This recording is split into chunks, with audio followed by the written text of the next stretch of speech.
Okay, so oftentimes we tell you to practice, but we don't always tell you how to practice, right? We kind of leave that for you to figure out.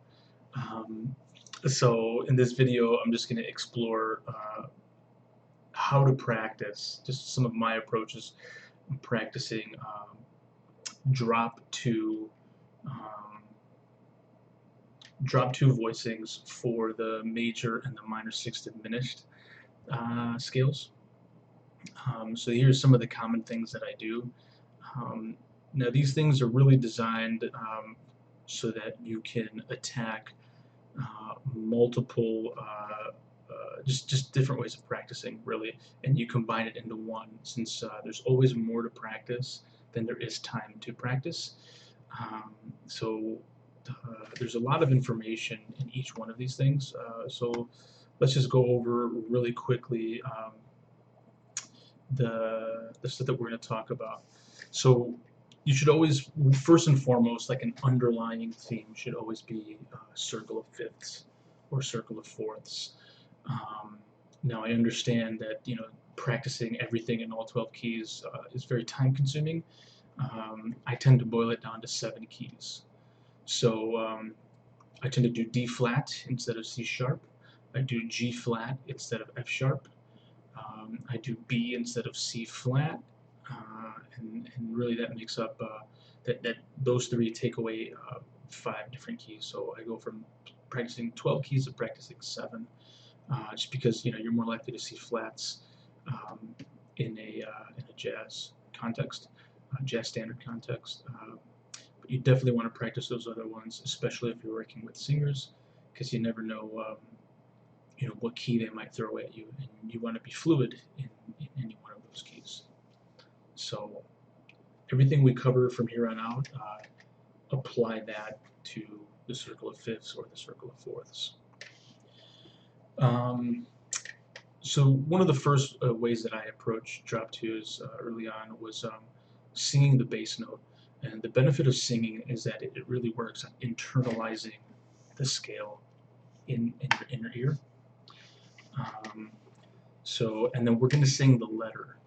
And this way we're exposing ourselves to not just the shapes and, I move a half step or I move a whole step, but we're really getting to know the letters in any one of these major six or minor six diminished scales, as well as we're getting to know where the letters fall on the guitar, assuming you're in standard tuning.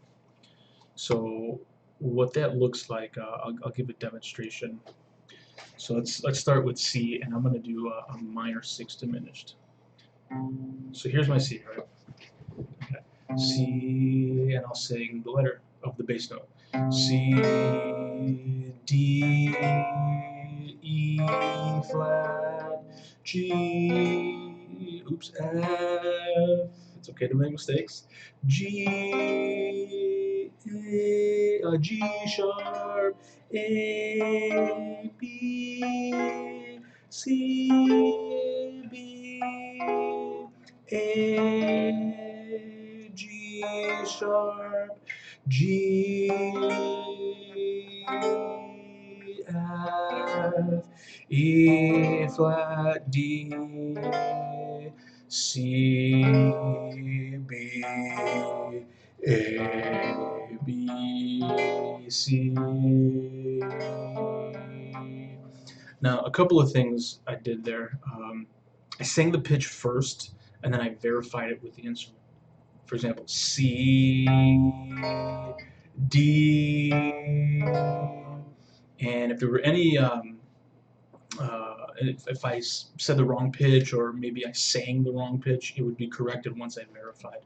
But give yourself the chance to attempt to hear it and sing it, not just copy off of what's coming out of the instrument, because it's only that way that you really work the inner ear. And we would take that idea and we would move it to F.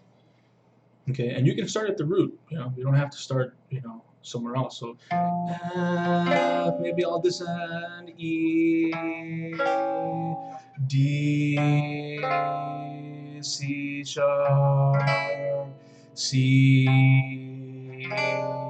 B, flat, C, C sharp, D, E, F, G, A flat, B flat, A flat, G, F, O, F. Okay. The object of these exercises is not to get things perfect.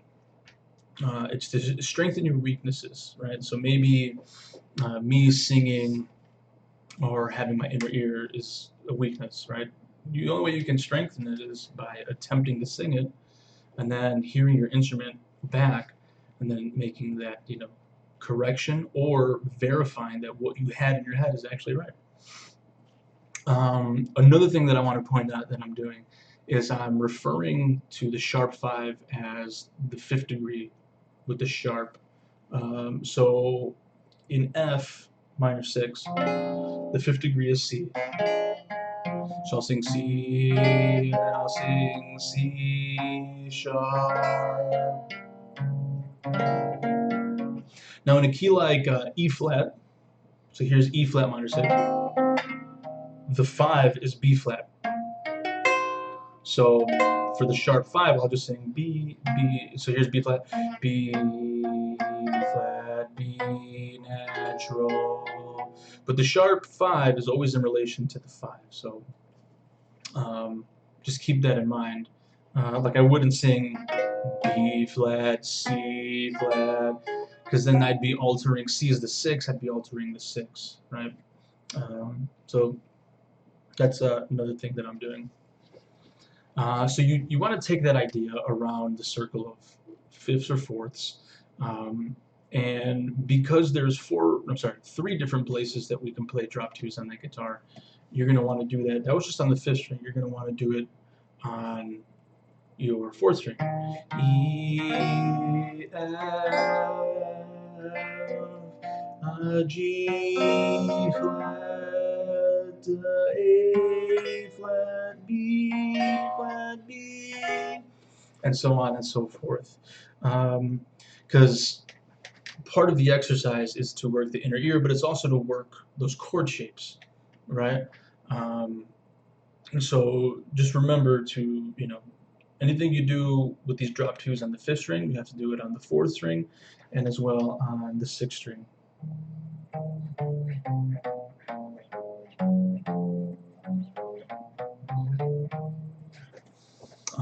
On those drop 2s. That's one of the ways that I practice this. Another way that I practice this is very similar, but instead of singing the letter name, I sing the scale degree. And this way, we just get more familiar with the scale degrees and how they appear on the fretboard, but also conceptualizing those scale degrees in our mind. So let's see, left off F, so let's go to B flat, right? We're just going to keep going around the circle, but this time I'm going to be applying the singing of the scale degrees in the bass note. So here's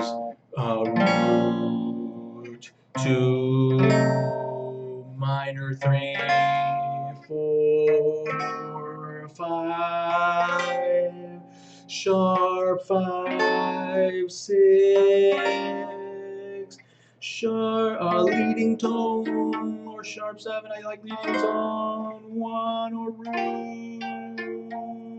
leading tone 6, sharp 5, 5, 4, 3, 2, 1. Ooh. And that's the idea. So that would be the second way. Again, everything remains the same as the first example, but we're switching out the letter for the scale degree in the bass note. Now let's say you develop some proficiency with those. You, instead of targeting the bass note, then you can target a different voice. So you can target the soprano, right? So if I'm in B flat, soprano is, this is D. Is it? No. C sharp. C sharp. This would be E flat. Yeah. So 3 E. Maybe drop it. E flat, F sharp, G, A,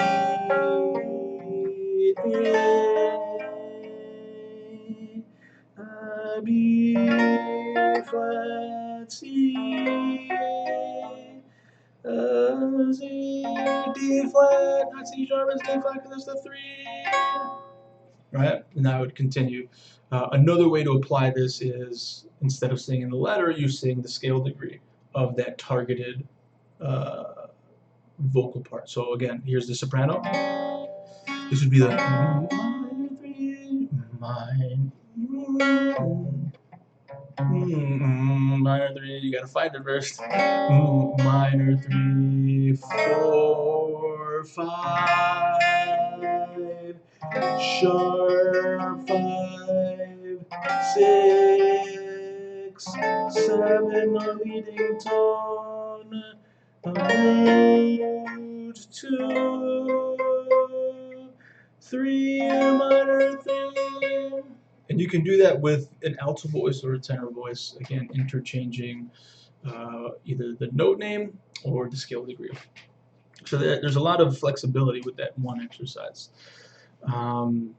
Another thing is, instead of doing a scale degree or note name, you can target specific chord shapes.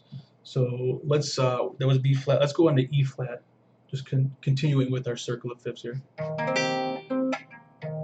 So this would be, oh, let me do a minor 6. This would be an E minor 6 with the root in the bass, right?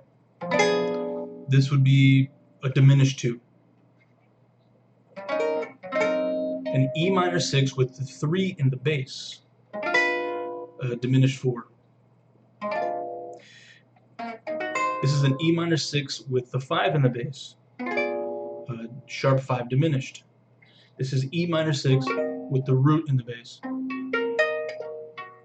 Coming back down, it's the sharp 5 diminished, E minor 6 with the 5 in the bass, the 4 diminished, E minor 6 with the 3 in the bass, 2 diminished, E minor 6 with the 1 or the root in the bass. Here's the leading tone diminished. Here's the E minor 6 with the 6 in the bass, sharp 5 diminished. And you would take that idea all throughout the circle of fifths. Now, as we progress, you're going to want to know, you're going to think of a chord name like E flat minor 6, and you're going to just think, I need a 5 in the bass. And you should know those shapes well enough that you can just, boom, here's my 5, and I'm going to build a chord from that degree that's in the bass. So that's another way to practice it. Now those are all pretty similar, with the slight variation among 3. So let's talk about a different way to practice. And this is an even slower way to practice, but the benefits I find are pretty substantial. So let's go on to A flat minor 6.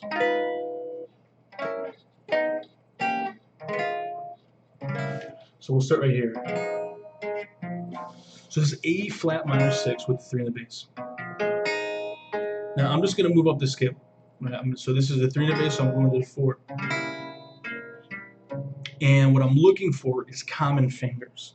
So what that means is, are there any fingers that stay on the same string between the 2 chords? And it just so happens all fingers remain on the same string. So look at my 4th finger is going to remain on the B string when I move it. Right? Let me look at my 2nd finger. It's right here, 2nd finger. It's going to remain on the G string. How about my 3rd finger here? 3rd finger remains on the D string between the 2 chords. And 2nd finger here remains on the 5th string.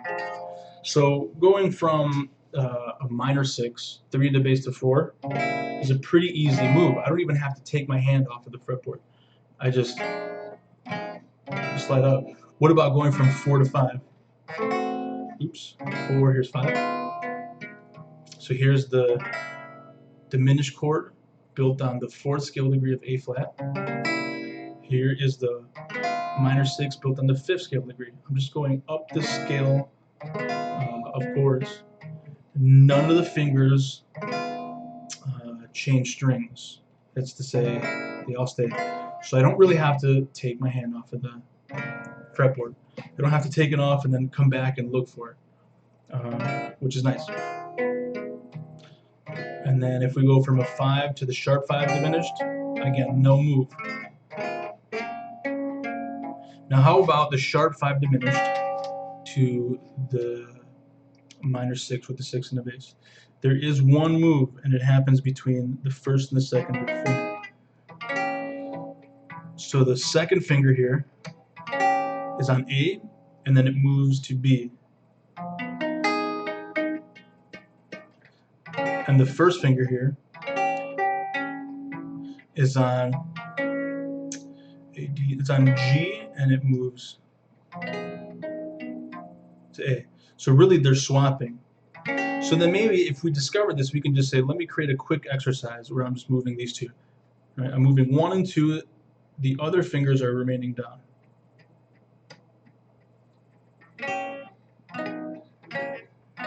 And the beauty of this is we can call these 2 fingers that don't move, we can call them anchors, right? They're keeping us on the fretboard.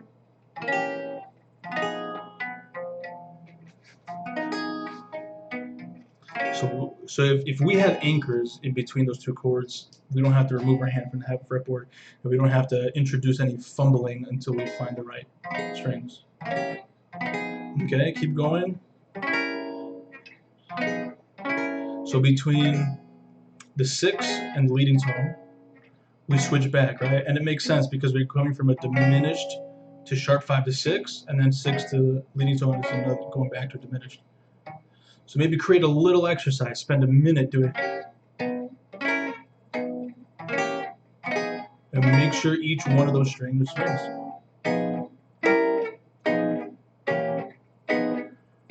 Play it as a chord, play it as an arpeggio.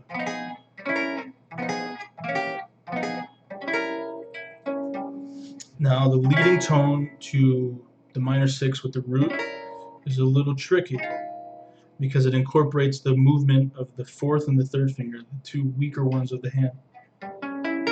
So watch my 3rd finger, it's on the D string, it's going to move to the B string. And then going back, my 4th finger is going to move from the B string to the D string. So then maybe we can create a little exercise where we're just moving these 2 back and forth. And getting that, getting the pump in, the pumping, like hitting the gym.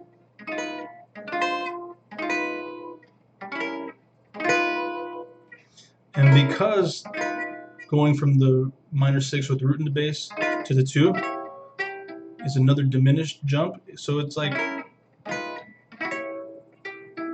it's the same motion between 7 and 1 to 1 and 2.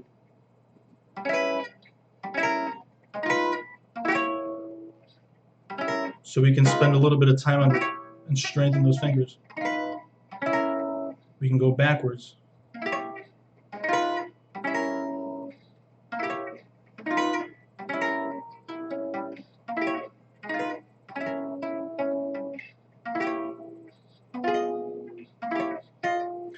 And then going from 2 to 3 is pretty easy. There are no, the fingers don't move to different strings. The spacing changes between the fingers, but the fingers remain on the same strings. So that one takes a little bit more time, but the benefits are pretty, I think, substantial. And it is really targeting your knowledge of those, what do you call it, those chord shapes. And it's just it's more technical, of an exercise. And I find, doing this once a week or twice a week um, really helps. But again, you're going to want to do this not just on the drop twos on string 5, but the drop twos on string 4 and the drop twos on string 6. So yeah, this is just a more in-depth look on how to practice drop 2 voicings of major and minor 6. We just did minor 6 in this video, but be sure to apply these concepts to the major 6 diminished scales as well. Cool.